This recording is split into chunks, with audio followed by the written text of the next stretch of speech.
Hello, everyone, and welcome to another one of interviews in my series of interviews with subject matter experts. This is for UCLA and other people who are interested in learning more about college counseling, and higher education in general. I'm very pleased and excited to have with me today someone I've known for many years, Jay Rosner.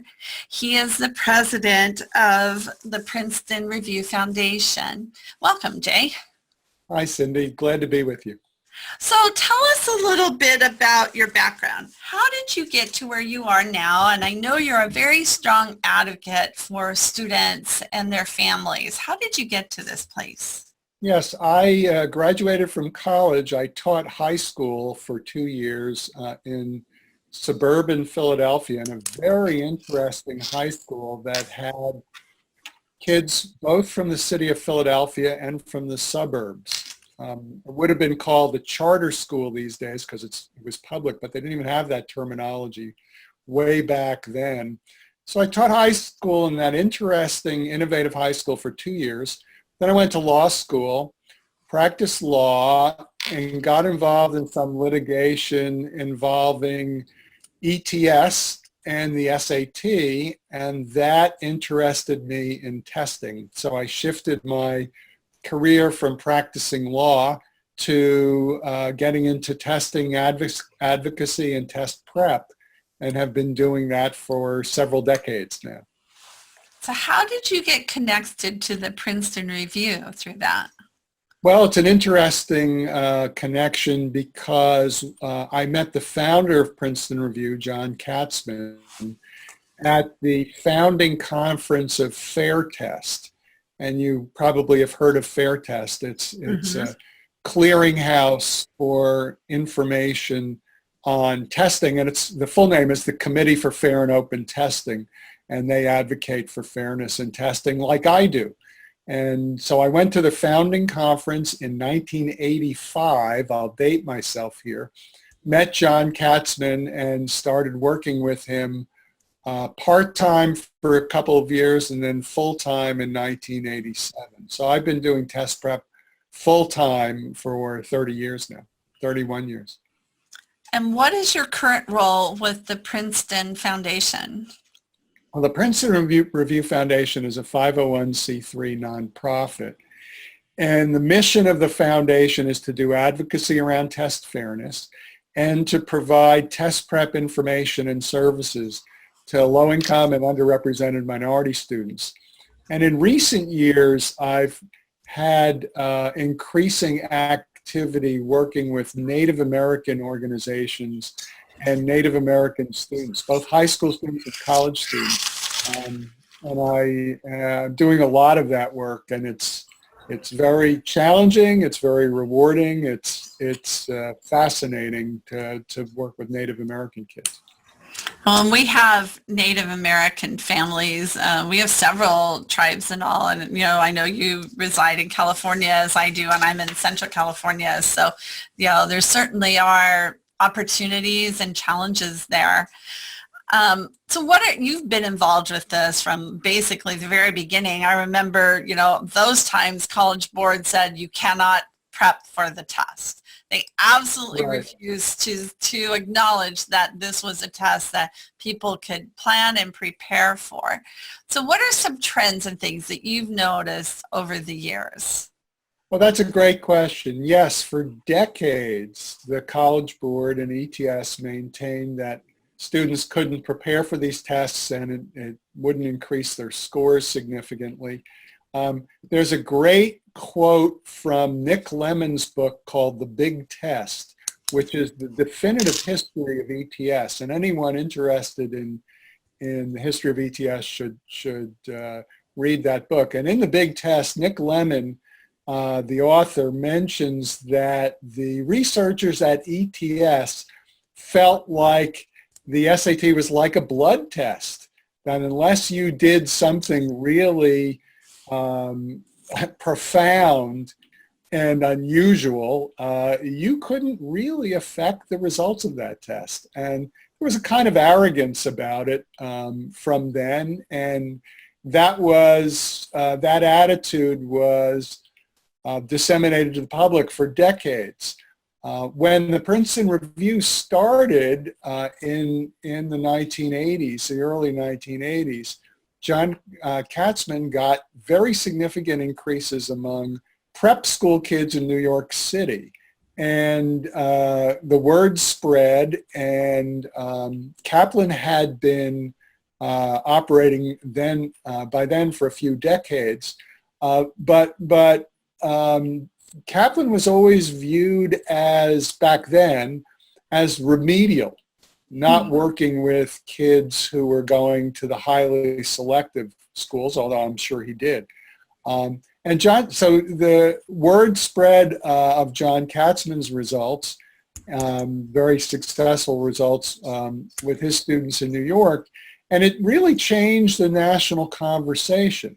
Then FAIR Test got established in 1987, and they disseminated information about test fairness, and test criticism increased.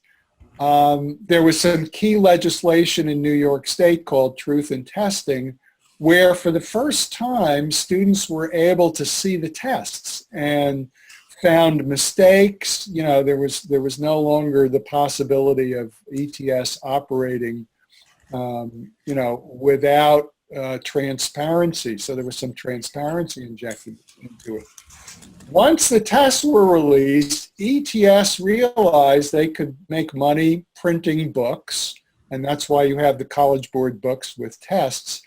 And those of us in test prep started criticizing ETS and the College Board because they were now publishing test prep materials while saying that test prep didn't lead to significant results. So there was the beginning of that contradiction.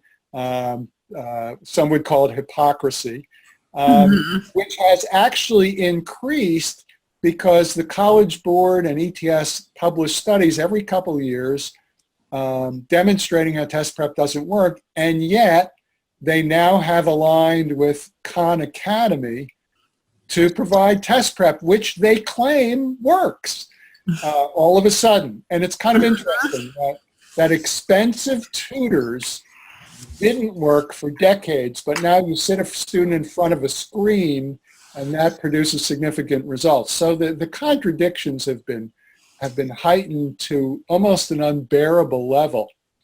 If I can add an ACT reference here, Yep. Cyndy.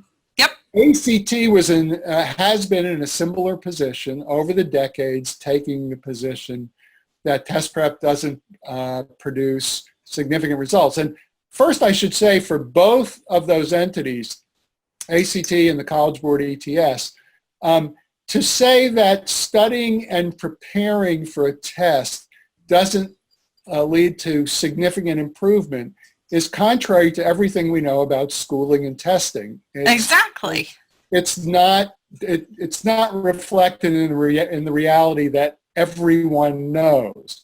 So there's that, but ACT just upped the ante of the contradiction or hypocrisy by not only getting involved in their own online test prep, but now having a training course training ACT teachers.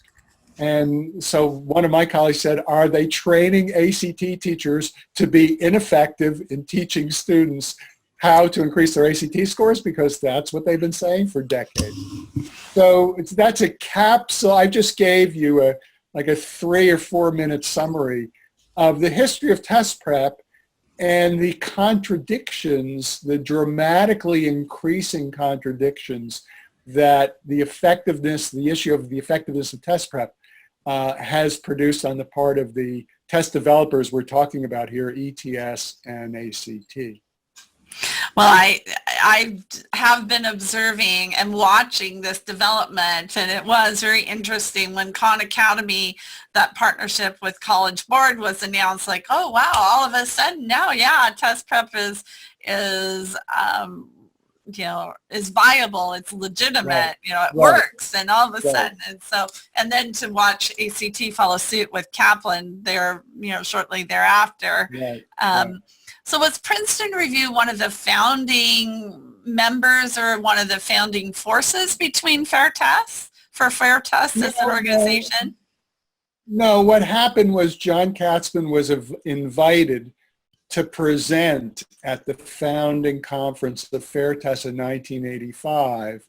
And I happened to meet him there and then started working with him. So I would say that he had an influence on Fair Test, that Princeton Review and Fair Test in the early days and up to now have exchanged information and been supportive to some extent of one another. Fair Test is a nonprofit, right. So while it talks about the effectiveness of test prep, doesn't advocate or recommend any test prep entity. But the two organizations have been friendly and have shared information over the years. Yeah, and for our viewers, we've done an interview with Bob Schaefer of Fair Test, so that is in our YouTube channel as well. And it's always a pleasure to speak with him, and we love following his announcements. Well, here's another school that's just gone test optional. Yes. And in fact, University of Chicago just announced last week that it's going test optional. So do you have any thoughts or comments on that? Well, that's a big shoe to drop, for example. I want to mention Bob does excellent work and has for decades, and is himself and his organization are both a significant force in the expansion of the number of test optional colleges. Mm-hmm. The University of Chicago going test optional is noteworthy because I think it makes everyone's top 10 list in best research universities overall. And this is, while there have been lots of fine liberal arts colleges and a whole bunch of excellent universities that have gone test optional, this is an institution, the University of Chicago, that sits at the very, very highly selective level. And it's the first institution at that level that has gone test optional. And folks think it's significant and are wondering which is the next university at that particular level to go test optional. Very true, very true. It'll be interesting to see how that, what that looks like in the next year. Yes, so what are some trends or things that you see now looking back as we switch the focus to looking forward? What are some trends or things that you see in higher education that you've noticed? And are there any that worry you? Oh, there are plenty that worry me. If I look at let me just start with K-12, because anytime there's a conversation about issues like equity in higher education, folks always say, well, K-12 is problematic, and that's true. So let me start with K-12 and move to higher education. K-12, for me, the issues are poverty, which is not decreasing, it's increasing. Such substantial percentages and increasing percentages of students on free and reduced lunch is of great concern. Housing segregation that produces segregation in our K-12 schools is an incredibly significant concern. And the reduction in educational spending, states like Oklahoma and Kansas, where in large swaths of the state, kids go to school only 4 days a week. A lot of Americans don't know that. And it's representative of a defunding of K-12. So you have poverty issues, you have segregation issues, and you have defunding issues that are taking us in a very bad direction in K-12. Those all have their implications for higher ed, because you have underrepresented minority students, low-income students, and rural students who just aren't prepared for competitive four-year colleges. and end up taking remedial courses and the like. So in that whole spectrum of issues, I wish, Cyndy, I had something positive to say, but I don't. I mean, despite the work of lots of people like you and me and all kinds of nonprofit organizations who are out there doing great work, it's sad to say the cumulative effect of all of our efforts are just not beginning to combat the deleterious effects of poverty, segregation, and defunding of education. And so we're left with trying to do what we can to get in that depressing context to get more kids into four-year colleges. Not that I have any criticism of two-year colleges. They work well for lots of students, but since I'm involved with testing, I focus on the four-year schools because they're the ones typically require the SAT or ACT. We're trying to get students into those schools where they have access to good resources and get them to graduate from those schools. And there are pockets of progress. Individual schools individual colleges are doing some good work. There are also contradictions. Let me mention one major contradiction.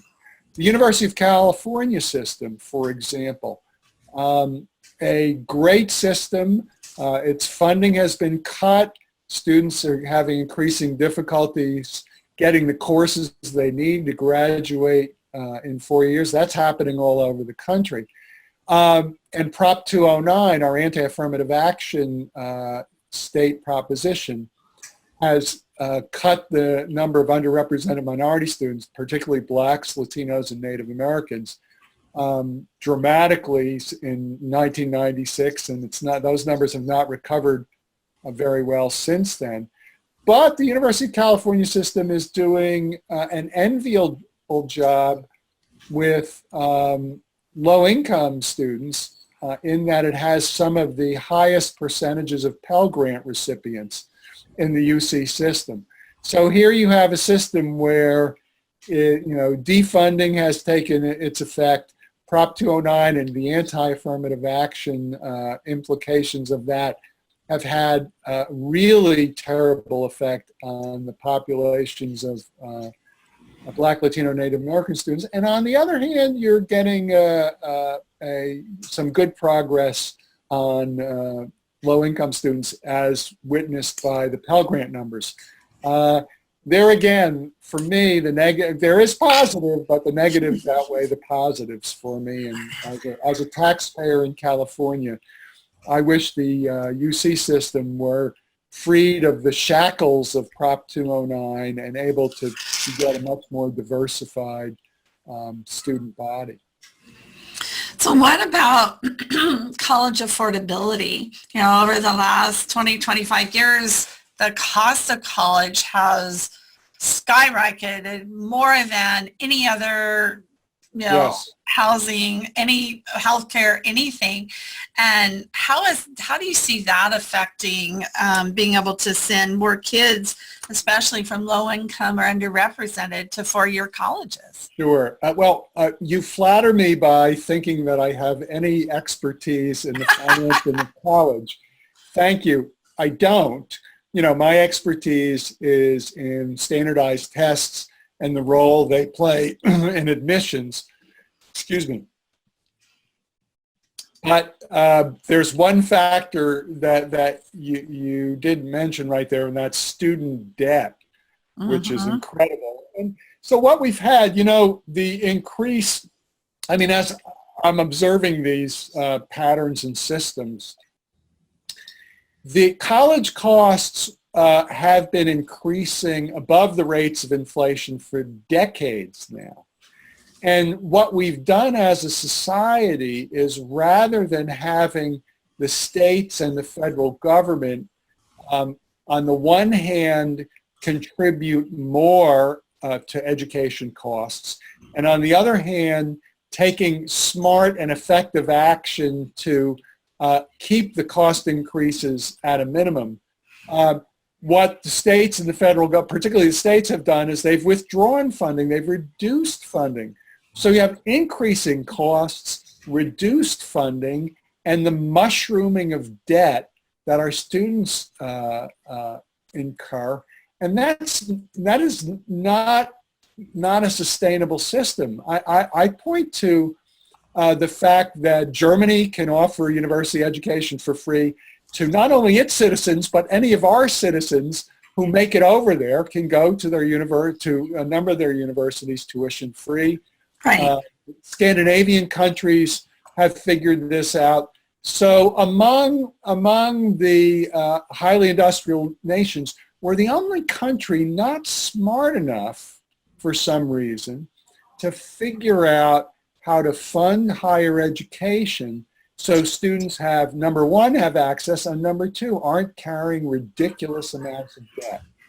And I find that incredibly sad. And that situation it's not getting better.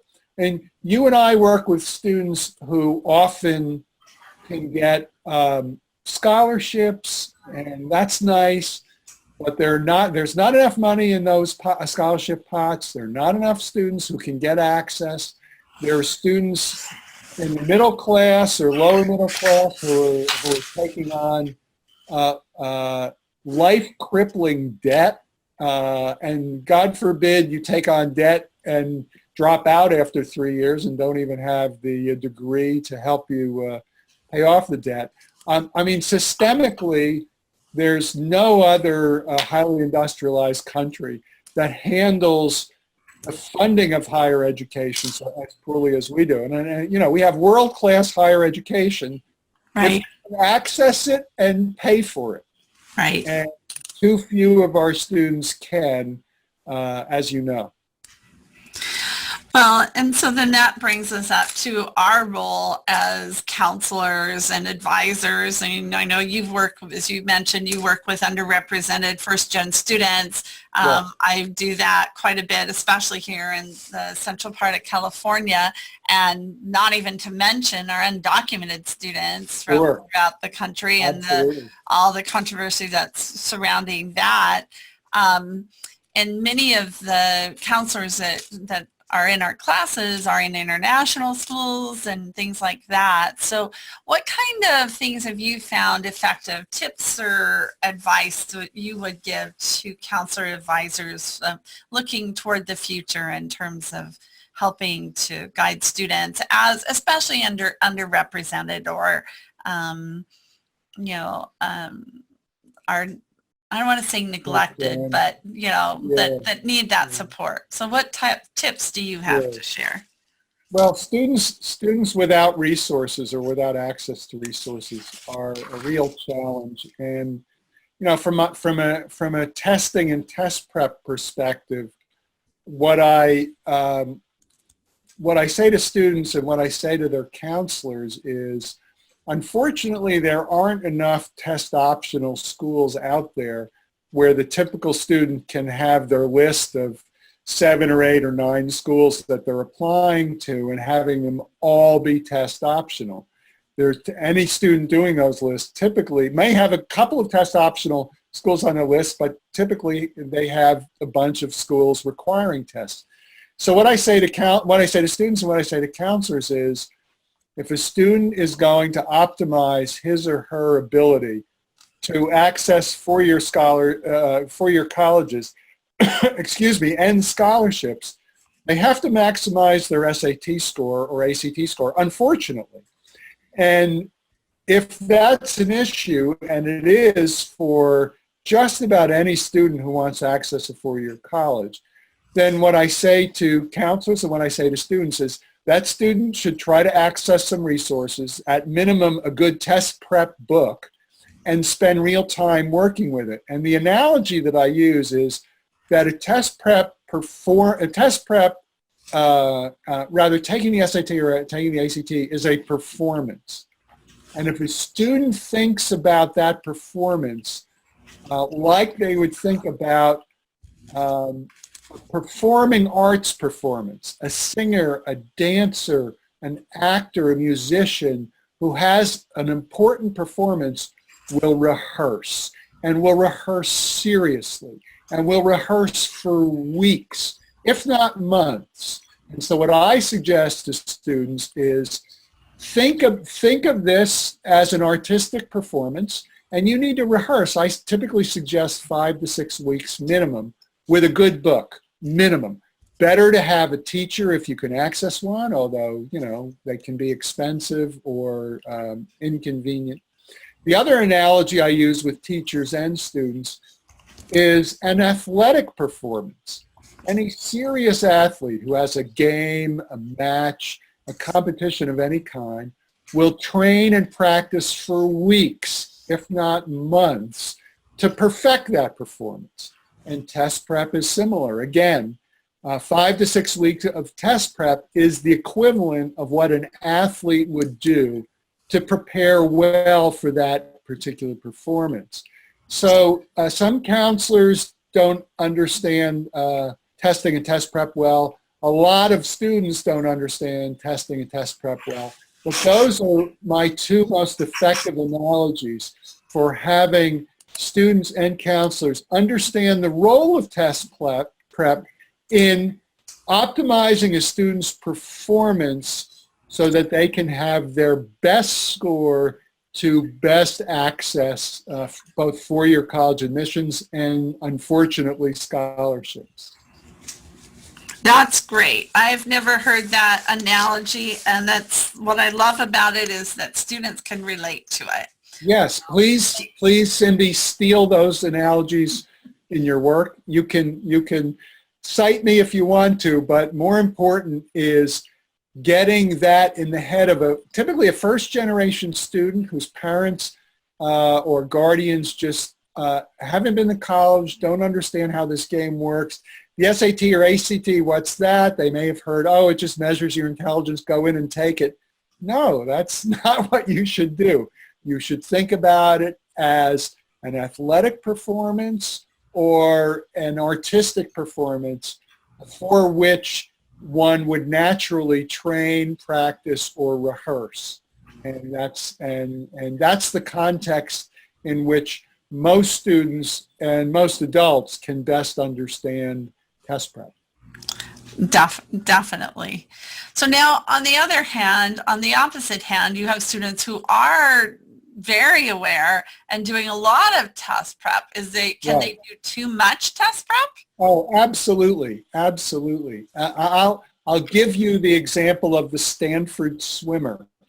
This is not on the SAT, it was on the GRE, but the reasoning is parallel. The Stanford swimmer had a disappointing test score, and we talked about it afterwards, and I asked her how she prepared.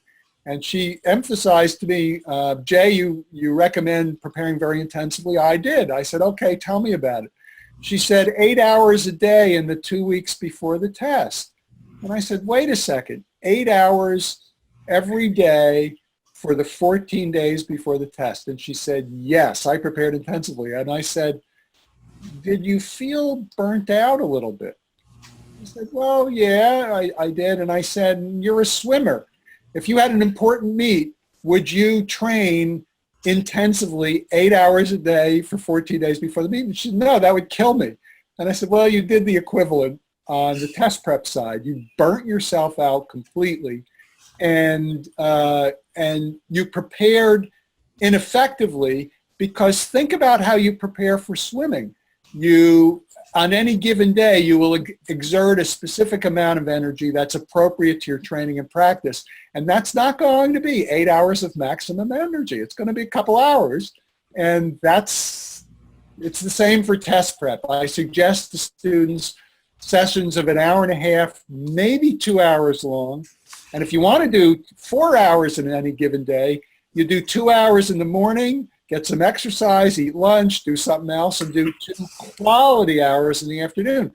Because it's not quantity. Quantity of test prep is important, but quality is just as important. And that's what the swimmer would have done. She would have worked out for a couple hours in the morning, and if she wanted to get some more workout in, a couple of hours in the afternoon or evening. That's exactly what she would have done. And she didn't make the connection with test prep. She thought they were two separate universes, and they operate by really parallel principles. So that's my best burnout example by someone who should have known better, but didn't make the right connection. So it sounds like balance in all things. Balance is very, very important. My Native American friends always talk about balance. Ancient wisdom, people have known that you have to keep things in balance for thousands of years. People have known that.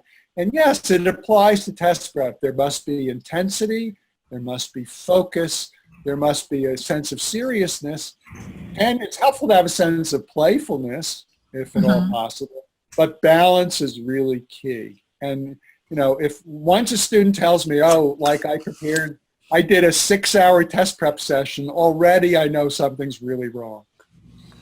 Well, Jay, thank you so much. This has been very illuminating. It's always a pleasure to talk to you, and keep up the good work, and all the families and students. I know that it makes a huge difference. Well, thank you, Cyndy. Enjoyed talking to you, and you keep up your good work also. Thank you.